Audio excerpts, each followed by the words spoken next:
All right, we're going to get going. So thank you everybody for joining us today. On behalf of Contact North, I'm thrilled to welcome you to today's webinar, Creativity, Trust, and Post-Plagiarism, How GenAI is Reshaping Educational Practice. I'm Sarah Govro, Director of teachonline.ca and the On Learning News at Contact North, and I will be your host for today's session. I would like to begin with a provincial land acknowledgement. We respectfully acknowledge that Contact North's work and the work of our community partners takes place on traditional Indigenous territories across the province. We are grateful to be able to live and work on these lands. We express our gratitude to the First Nations, Métis, and Inuit peoples who have cared for these territories since time immemorial and who continue to strengthen communities across Ontario. So just a few quick notes before we start. We are using Zoom webinar today, so participants' microphones and cameras will remain off.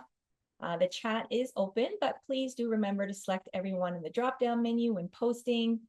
And if you have any questions, kindly use the Q&A tool at the bottom of your screen, and we'll have time for questions at the end of today's session. Live captioning is also available. Simply click the closed caption icon at the bottom of the screen. And we also have live ASL interpreters today. After the webinar, I will post the recording and presentation slides on teachonline.ca, and I'll share the link in the chat shortly. You will also receive the link via email in about 24 hours. All right, well, that's it from me. On to our main event. I would like to welcome Dr. Rahul Kumar, Assistant Professor in the Department of Educational Studies, Faculty of Education at Brock University. Welcome, Dr. Kumar, and thank you so much for sharing your insights today. Thank you very much. Imagine a student submits an assignment that is polished, structured, and persuasive.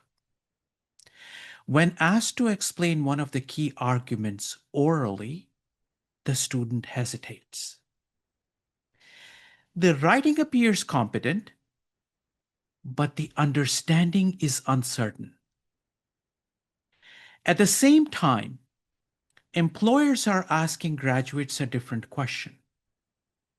Not whether they can use AI, but whether they can exercise judgment when they use it.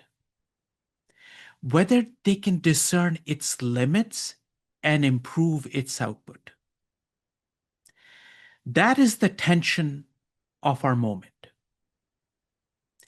AI can generate fluent language. What it does not automatically generate is discernment, smart judgment.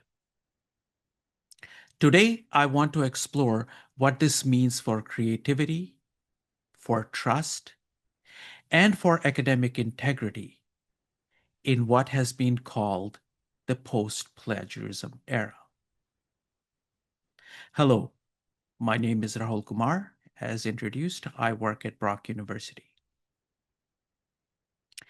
In today's session, I'll first review selected evidence that frames the discussion, solicit your impressions on creativity as it relates to generative AI,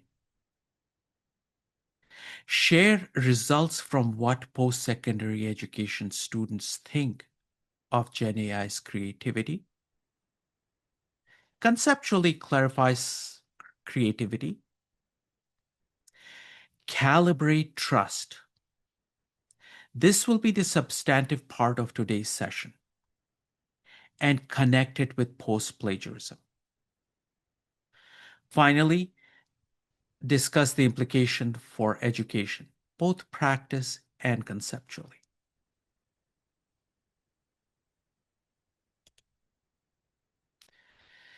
So the key fact.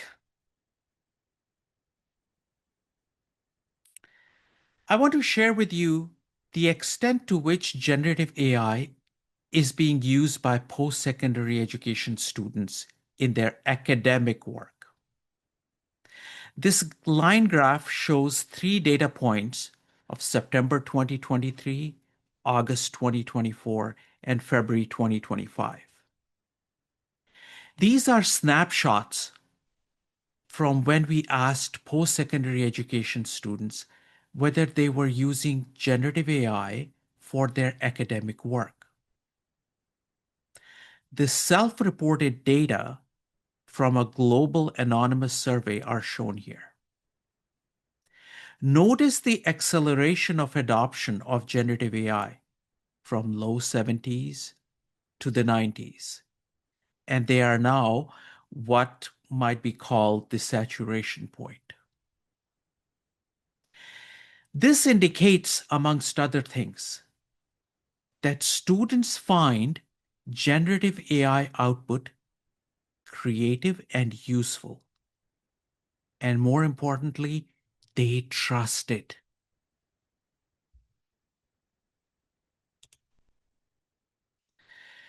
So let me ask you about your impressions on creativity on a few issues. You can use your phones to get to it, or I could also drop in the chat the link if that is convenient.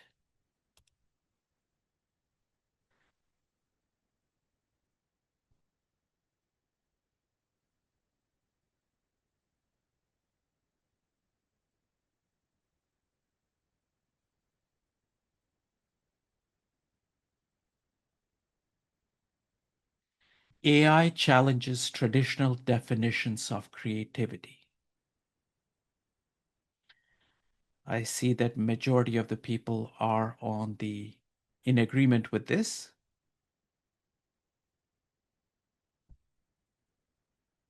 Few more seconds.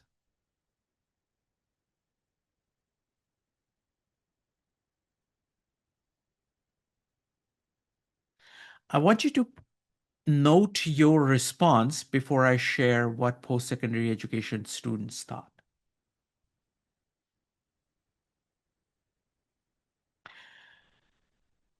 Okay, let me ask another question.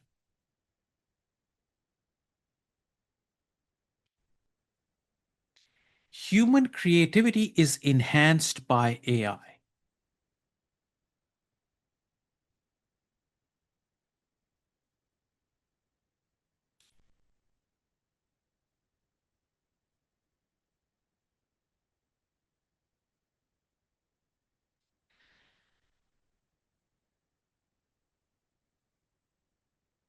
Still, the balance seems to be on the positive side.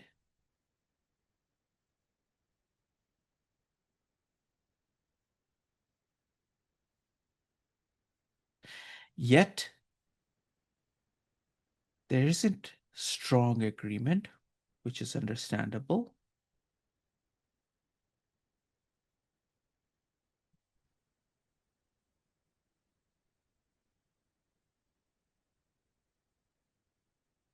Okay, one more question.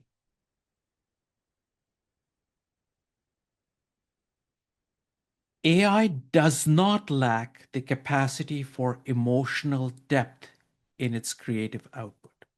Does not lack.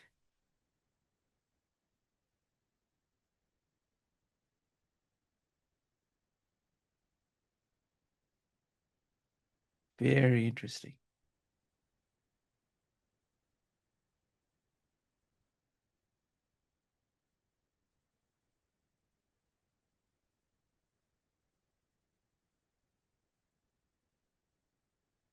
More on disagreement side than the agreement side.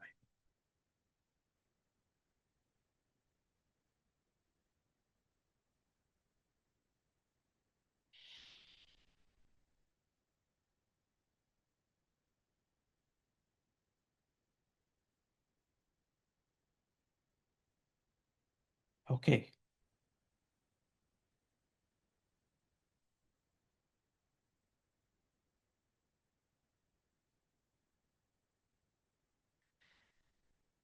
Regarding creativity, in a study involving over 300 post-secondary education students recruited globally, the responses on a 4-point Likert scale were as follows. I don't think I need to explain the categories as you just answered those very questions. In the study, however, from which I'm reporting these data, we included 61 statements that examined various facets of creativity. A validated instrument has been submitted for review. Once published, it will be available under Creative Commons license. Compare your own impressions against over 300 post-secondary education students' responses. The trend line, if you notice, on the third question was more muted compared to the first statement, as was the case in the data set that you just responded to.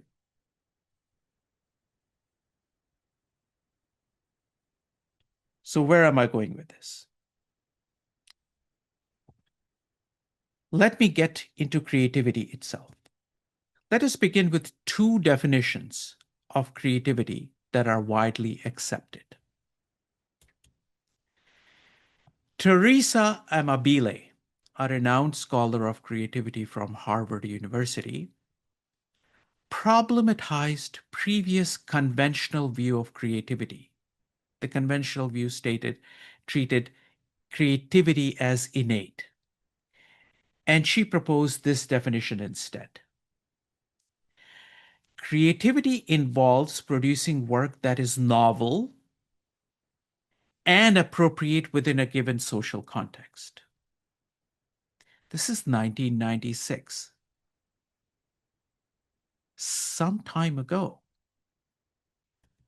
A subsequent definition by Runco and Jaeger states that originality and effectiveness are needed for something to be properly regarded as creative. Notice the similarities.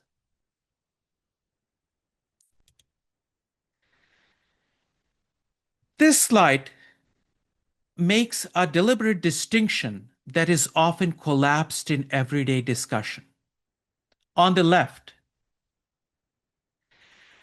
I'm using creativity in a descriptive sense, not an evaluative one. Creativity here refers to the presence of novelty, recombination, surprise, or perceived originality. Imagine me wearing sock on my head. It's definitely surprising, shocking, original, but it has no useful purpose. This is why originality sits fully inside creativity. Originality is required, but it does not, on its own, tell us whether something is good, useful, or worth adopting. This framing allows creativity that is ineffective or trivial. Wearing sock on my head is original and arguably creative, but it does not serve any useful purpose in most contexts. This does not make it non-creative. It makes it low on the evaluative scale. So let's examine the evaluative scale. On the right, the blue background, we move to evaluation, which is different kind of judgment altogether. Evaluation is normative. It asks whether something is effective, useful, appropriate, and aligned with domain expectations. These criteria depend on context, expertise, and shared standards. The key point is that creativity does not automatically pass into evaluation. Many creative outputs never do. Something may be judged, trusted, and situated within a domain before it is accepted as effective and valuable. The distinctions matter for understanding generative AI. Many AI outputs appear creative at the descriptive level, especially to the learners. The disagreement often arises later at the evaluative stage, when trust, reliability, and domain fit for appropriateness become crucial. If creativity, the broader sense, requires evaluation within a domain, then the question becomes who evaluates and on what basis? This is where a gap between faculty and student evaluation starts to emerge.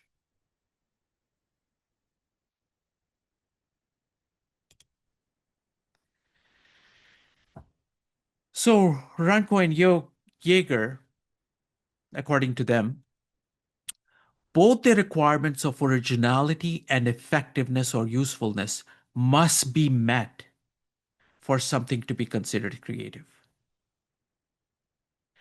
But at least one aspect is contingent on trust.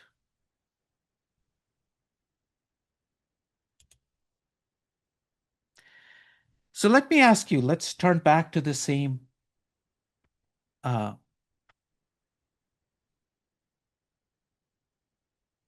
Mentimeter. In your experience, AI enhances which dimension of creativity more?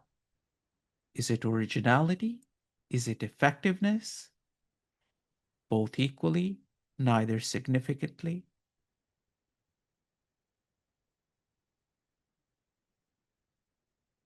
Effectiveness.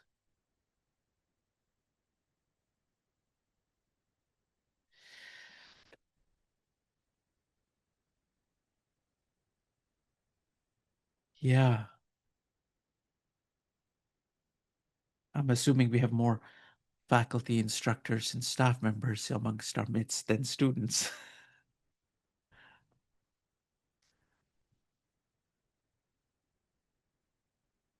Neither significantly.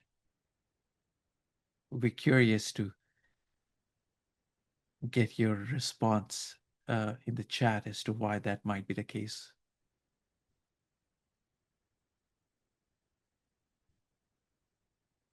Okay.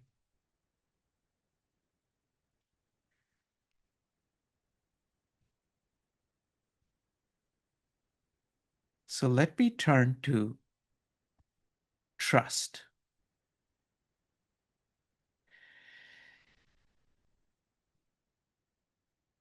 We have just identified what you believe matters most for creativity. Now consider this. Creativity alone is not enough. Something can be original, yet inaccurate. Something can be original, yet misleading. It can be imaginative, yet inaccurate.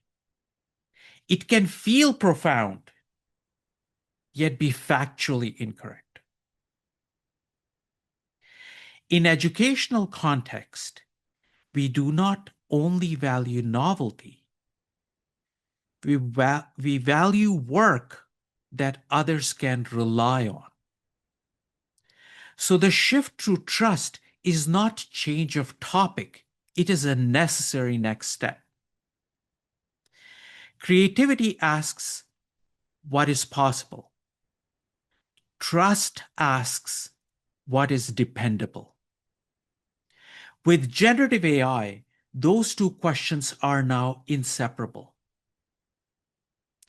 Let us examine trust more closely.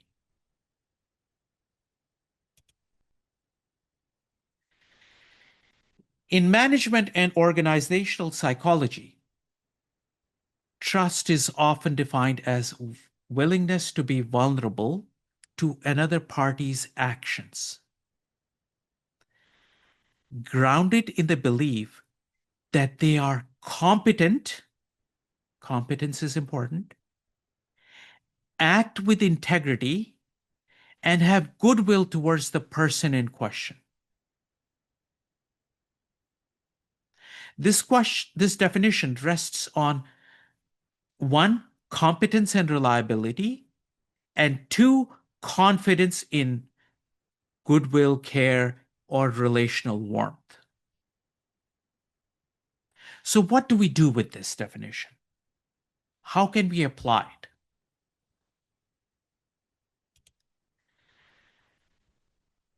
Before I map it visually, let me introduce the three dimensions of trust in generative AI.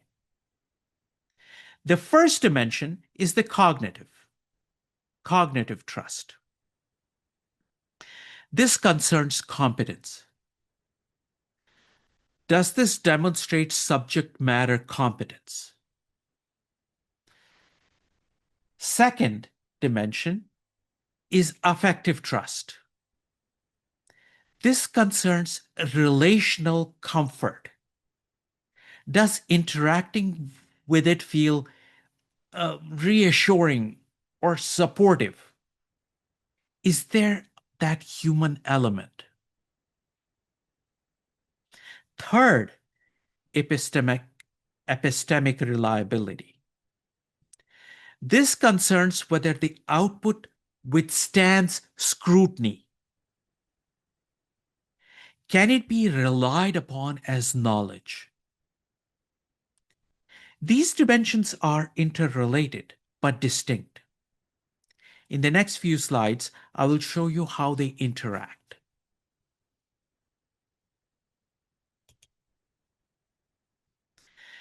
Along the x-axis, the horizontal one, trust increases as the system's cognitive capability increases.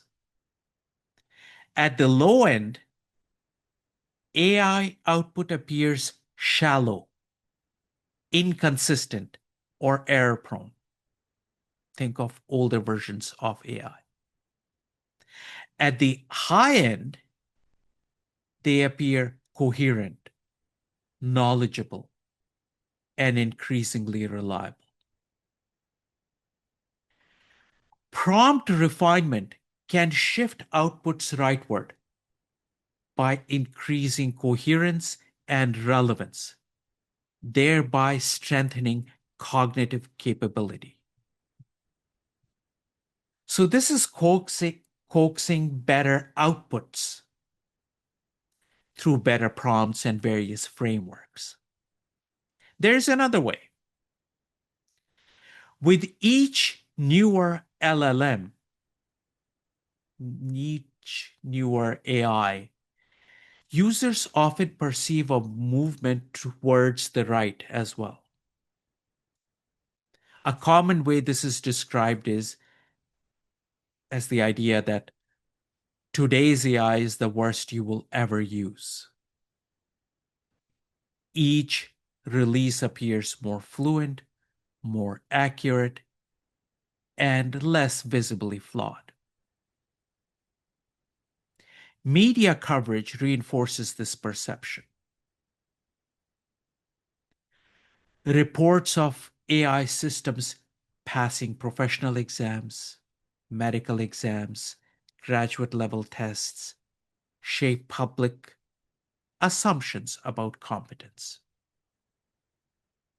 Many users, this is important, many users form judgments about cognitive capability without directly testing the system themselves within the domain they operate in. The important point is that cognitive trust grows as users perceive increasing competence and coherence in outputs.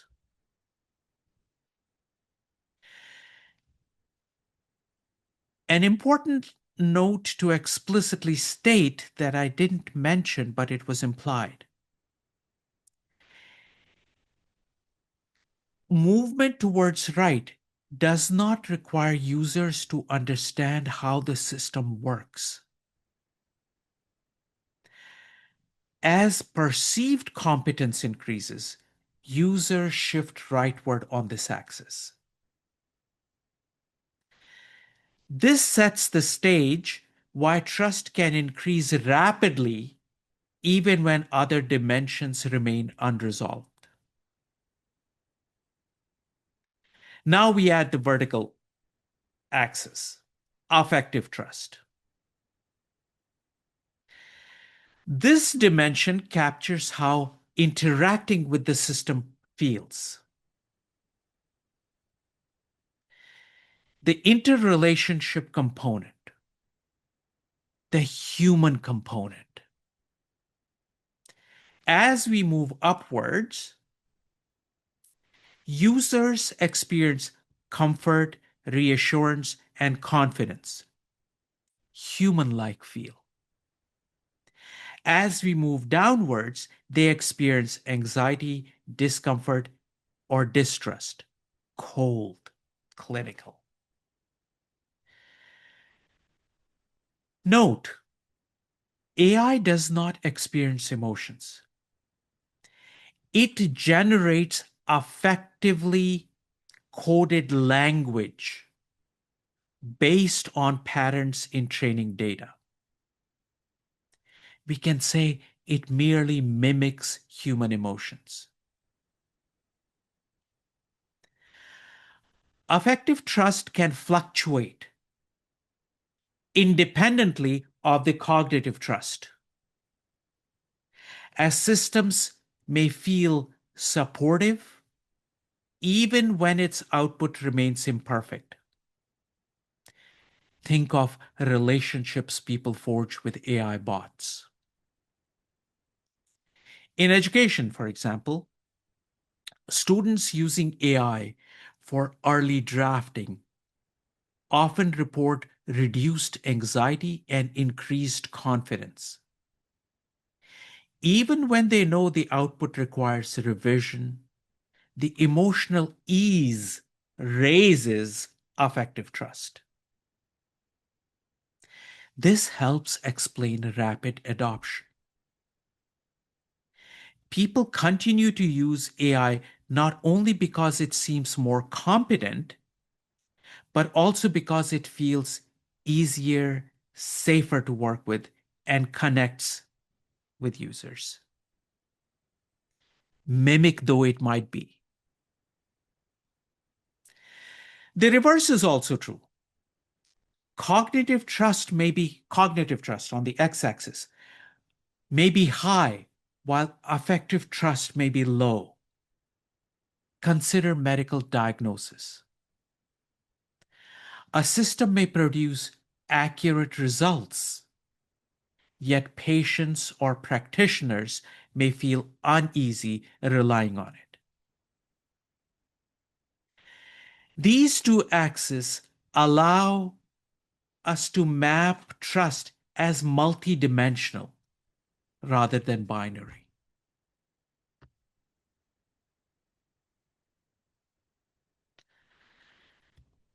The third dimension I add is epistemic reliability. Unlike the cognitive and affective dimensions, this axis is radial and not about capability or comfort. It is about whether an output can be relied upon as knowledge within a shared domain. As epistemic reliability increases, so the length of that third dimension increases, outputs become consistent, verifiable, and grounded in established ways of knowing. As it decreases, outputs may appear fluent or confident, but they no longer support justified belief. A key point is that high cognitive trust, that is the x-axis, and high affective trust, that is the y-axis, do not guarantee epistemic reliability. For example, an AI-generated explanation of complex concept may sound polished and reassuring. A novice learner may trust it cognitively and feel confident using it. An expert, however, may notice subtle inaccuracies, missing assumptions, or fabricated references. In that case, epistemic reliability remains low, even though the other two dimensions score high. This is where hallucination becomes visible. Hallucinations in this dimension often succeed cognitively and affectively, but fail epistemically. That failure is what makes them risky in educational and academic contexts.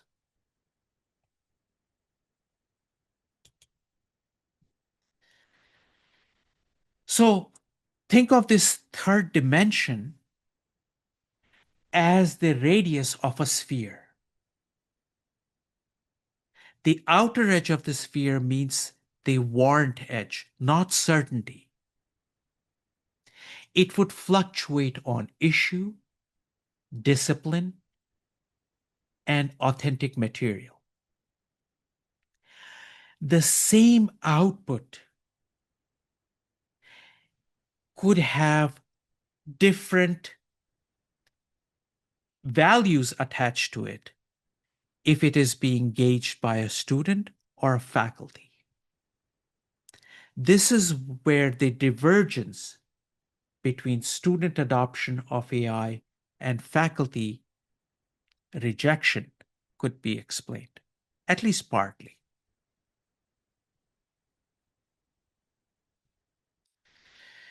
So before moving on, let me briefly recap the three dimensions of trust I have been using. Cognitive trust asks, does this demonstrate subject matter competence?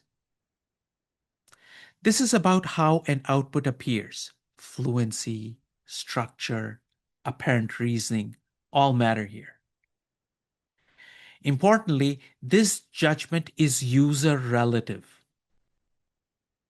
An expert and a novice can assign very different cognitive trust to the same output.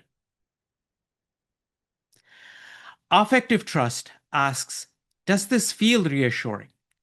This captures comfort, confidence, and reduced anxiety when working with the system.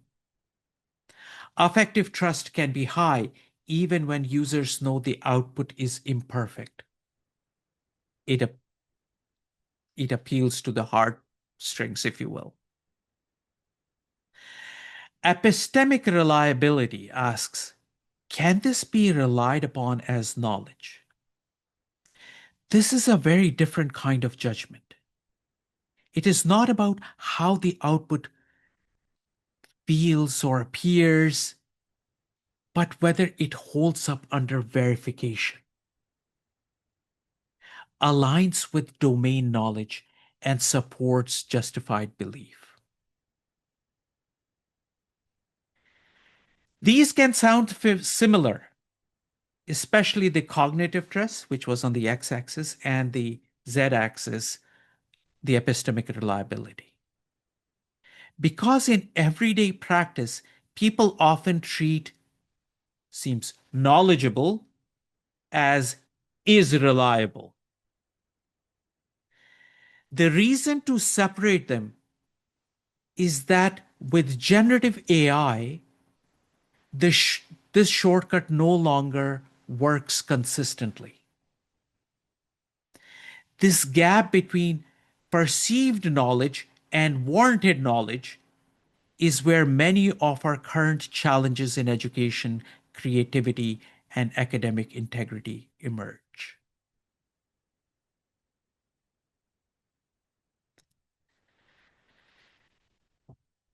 So let me turn to post-plagiarism. This is an idea first proposed by Dr. Sarah Eaton in her book on plagiarism, and then subsequently developed and elaborated in her article in 2023. There are 6 tenets to it, which I will not rehearse here, but allow me to situate the key elements. You can find more resources on postplagiarism.com. Post-plagiarism does not deny the presence of AI. In fact, it emerges from the disruption caused by generative AI.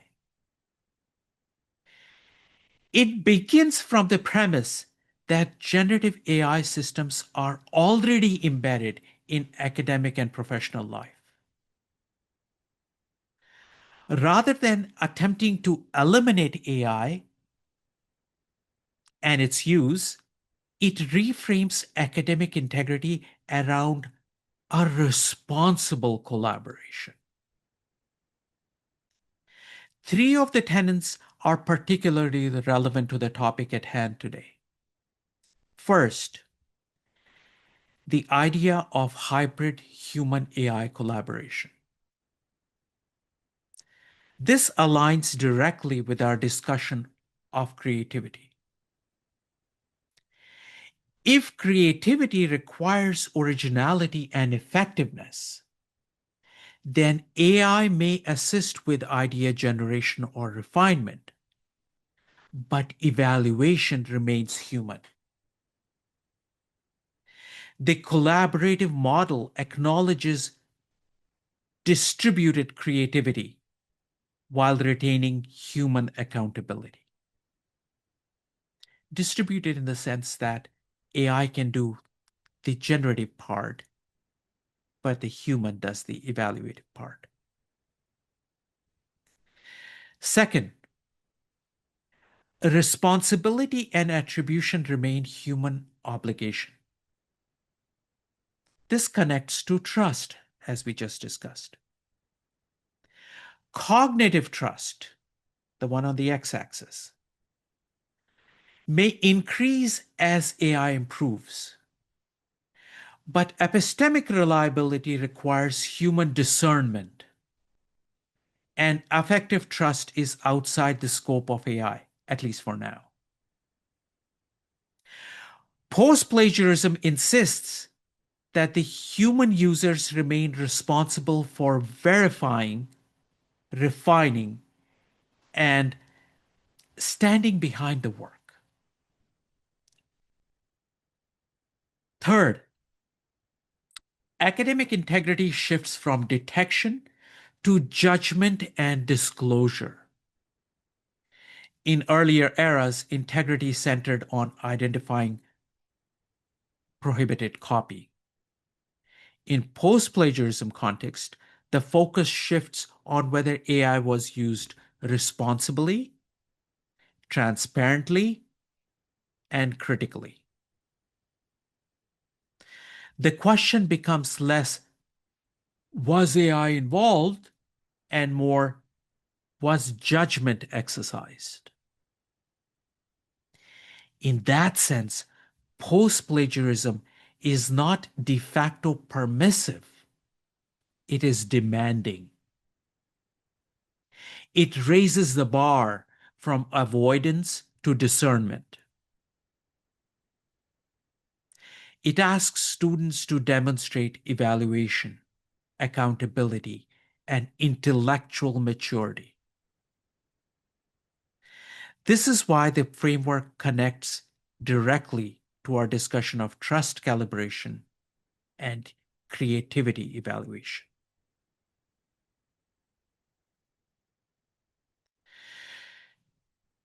If we take creativity, trust, and post-plagiarism seriously, several implications follow for educational practice. First, academic integrity must shift from prohibition to responsible engagement.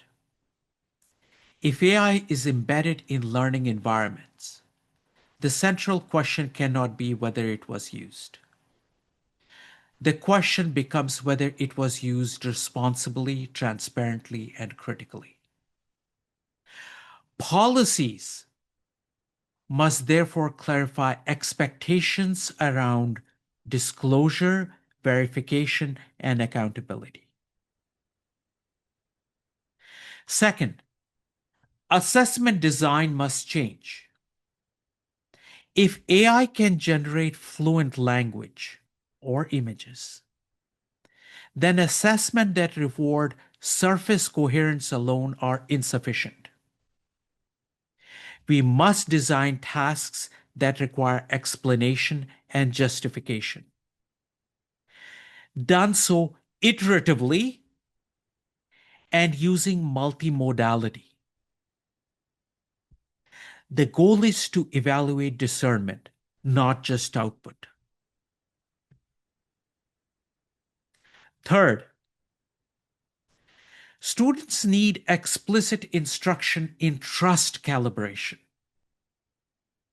We cannot assume that learners intuitively understand the difference between cognitive fluency, the x-axis, and epistemic reliability, the z-axis.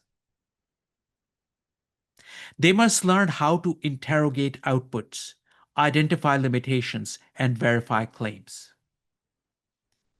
In other words, they must learn how to distrust selectively. Fourth, faculty development becomes essential. Educators also need shared language and frameworks for evaluating AI-supported work. Without that calibration, expectations will vary wildly across instructors, disciplines, and level of study. Fifth, creativity must be understood as distributed but accountable. AI must, no, AI may assist in idea generation or refinement, but evaluation must remain domain bound. Students and educators must demonstrate ownership over the reasoning process, not merely the final product. Together, these implications shift the emphasis of education. The goal is no longer to preserve a pre-AI classroom. It is to cultivate graduates who can exercise discernment in environments saturated with AI tools. That is the practical consequence of this framework.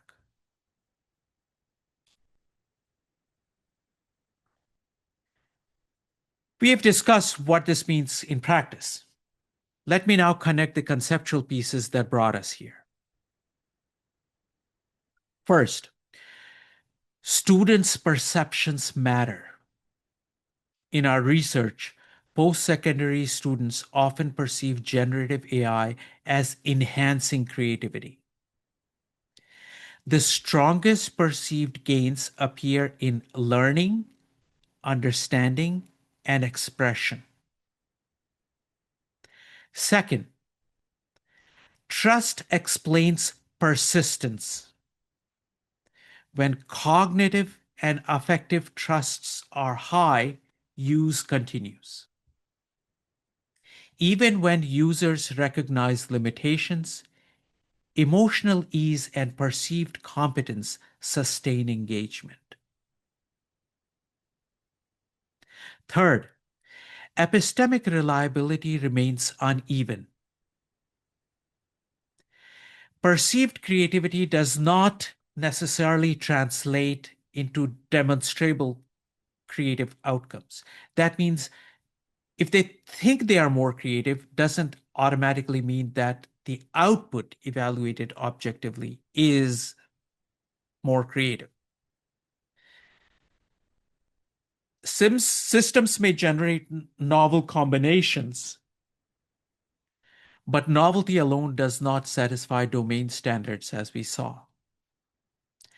Expert judgment often constrains trust earlier than novice judgment. That means that the z-axis for experts is shorter than those of novices.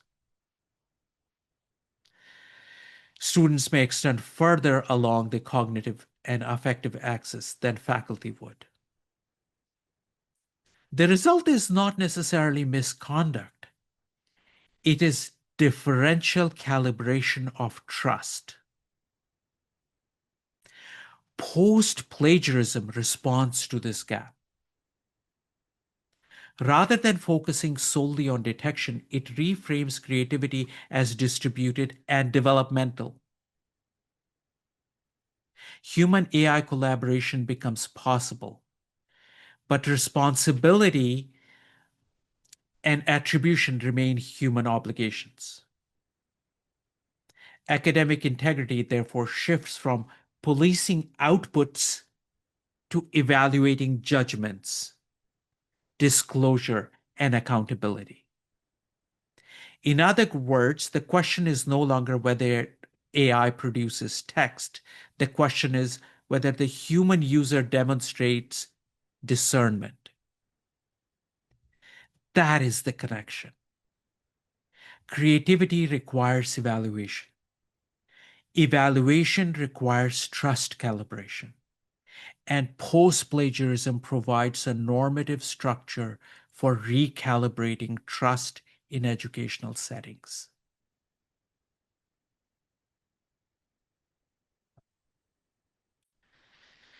So where do we go from here?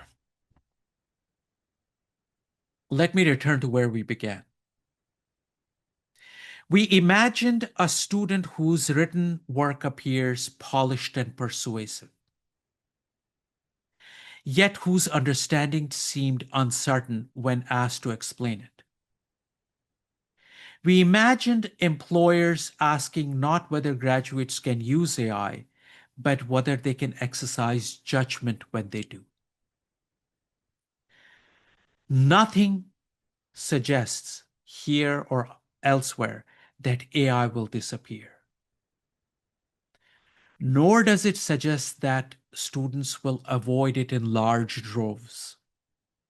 A minority already have and will persist not using it. That is why at 94% we call it a saturation point already. The issue is discernment. If creativity requires originality and effectiveness, then evaluation remains essential. If trust has cognitive and effective dimensions, then epistemic reliability must regulate both. And if AI is now embedded in our educational systems, then academic integrity must shift from detection to responsible engagement. The real question is not whether students can generate text. The real question is whether they can interrogate it, refine it, justify it, and stand behind it. Can they explain their reasoning? Can they identify limitations? Can they take responsibility for what they submit? When employers ask whether they can trust graduates, they're not asking about software proficiency. They are asking about intellectual maturity. So I leave you with a question that follows from the entire framework. If AI is embedded in our classrooms and workplaces, what capacities must graduates demonstrate with it and, when necessary, without it? Our answer to the question will determine whether AI becomes a shortcut around thinking or a tool that strengthens it? Thank you. Because this is a webinar, the last word must go to you. So let us return to the Mentimeter and let me ask you, what is the single most important factor that would help you move these ideas into action? I welcome your input.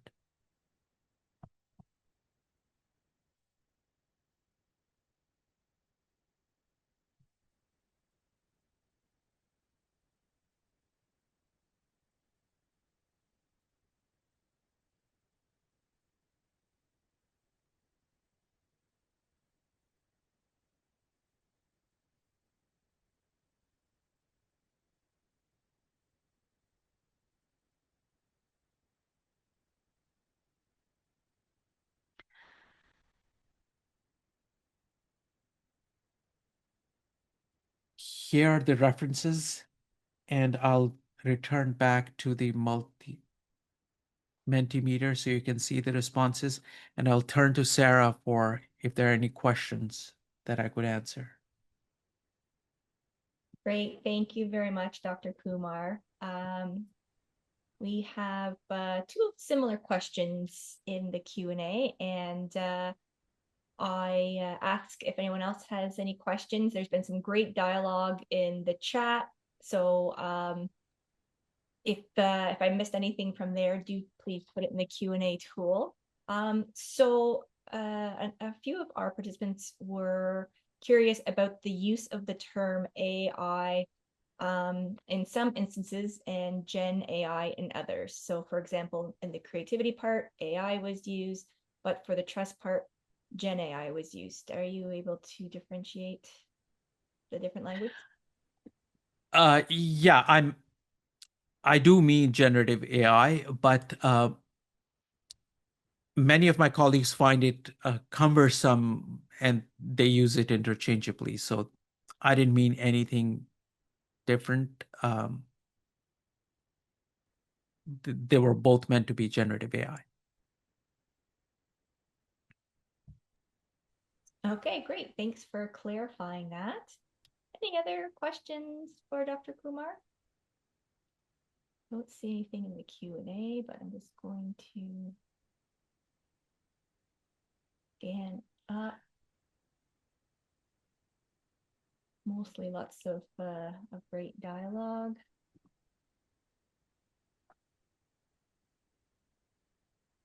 Someone has asked Michelle, can you bring up the references back up for a moment?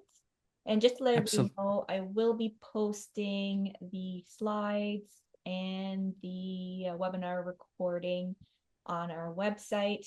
I'll put that back here, and it will also be sent to you through the Zoom system in about 24 hours. It gets sent out. So I'll put that there just so you have a reference as well. They'll all be posted there.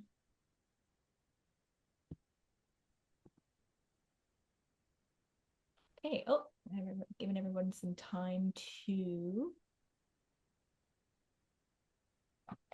think of some questions. Okay, the task of assessment redesign will depend a lot on reviewing and rewriting learning outcomes. We're really saying that what we want our students to be able to do at the end of the course is different now with AI. I'm not sure if that's much of a question, but maybe more of a statement. I don't know if you want to comment on that. Yes, in terms of what it is that we assess students on and what skills we need to develop, that will need to change. And this is not, I personally think it is not something that you and I can do in our respective classrooms. It has to be done at program level, at university and college level, because the expectations of the program, the skills that are imparted will need to change. And this is where our collective um, push and requirement for changing that would need to um, will need to happen. Hey, Gareth asks, have you seen any good examples of an assessment or even just a rubric that evaluates, measures student judgment, perhaps in relation to more traditional submitted assignments like an essay? Um, I've seen lots of experimentation on this, and one of the ones that has really appealed to me that I'm starting to use in smaller classes where I can afford to is oral defense of what it is that student has submitted. Uh, I mean, does it matter where they acquired their knowledge base, etc., if they can have an intelligent, on the spot conversation about the ideas that they have uh, written down in essay or in whatever format, then um, it demonstrates both acquisition of knowledge as well as epistemic reliability. Um, Now, people charge that, oh, this is putting students in an uncomfortable position that they are not accustomed to being able to defend the ideas or talk about them on the spot. But I mean, Viva Voce was a valid form of assessment in the past, and I think perhaps there's a little bit of resurgence of that. So that's why I had mentioned in the presentation the multimodality is so important. Uh, that's just one of many. The other is building, iteratively building an assignment together or idea together and seeing the refinement and how that comes about uh, allows for that kind of engagement with the student. Does it mean more work for faculty? Absolutely. And I totally understand after the pivots we did with online teaching, etc., after the COVID, it seems not so much as pivot as a salsa dance, pivoting left, right, and center.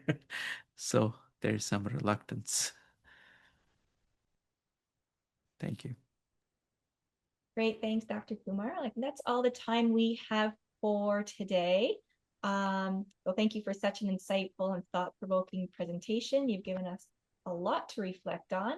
And thank you, Rebecca and Janice, for your ASL interpretations. Thank Thank you. you to everyone for joining us today. Your questions and comments really added to the conversation, and we appreciate the time you took to be here today. Just a quick reminder, as I mentioned before, the recording and slides will be available on teachonline.ca once the recording has processed, and you'll also get that link emailed to you in 24 hours. If you do have any questions or feedback, please don't hesitate to reach out. And I hope you'll join us again for our March 11th webinar called The Age of Disruption and Reimagining the Work of Faculty and Instructors in the Age of Rapid Change, hosted by Contact North's always entertaining research associate, Dr. Stephen Murgatroyd. So thanks again, everyone, and I wish you a great rest of your day. Thank you to Contact North. Great. Thank you so much. Take Okay. care, everyone. Bye-bye. Bye.